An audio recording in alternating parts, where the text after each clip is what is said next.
नमस्कार मैत्रिणींनो, आज आपण बनवत आहोत आळूची वडी आणि त्यासाठी लागणारं साहित्य आहे आळूची पानं, स्वच्छ धुवून घेतलेली आळूची पानं, बेसन पीठ, चिंचेचा कोळ, लसण घालून वाटलेली हिरवी मिरची, मीठ, हळद आणि जिरे। आता आपण हे सगळं मिश्रण एकजीव करून घेऊया। पानांचं मिश्रण आपण पानांवर लावून घेऊया।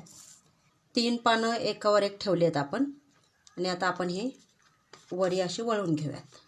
वड्या आता आपण वाफवायला ठेवूयात। वर झाकण झाकूया।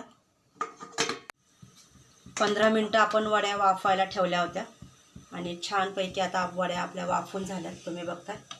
आता आपण याचे काप करून शॅलो फ्राय किंवा डीप फ्राय करून घेऊया। या पद्धतीने वड्या आपण शॅलो फ्राय करून घेऊया। खमंग खुसखुशीत आळू वडी तयार आहे, नक्की करून पहा।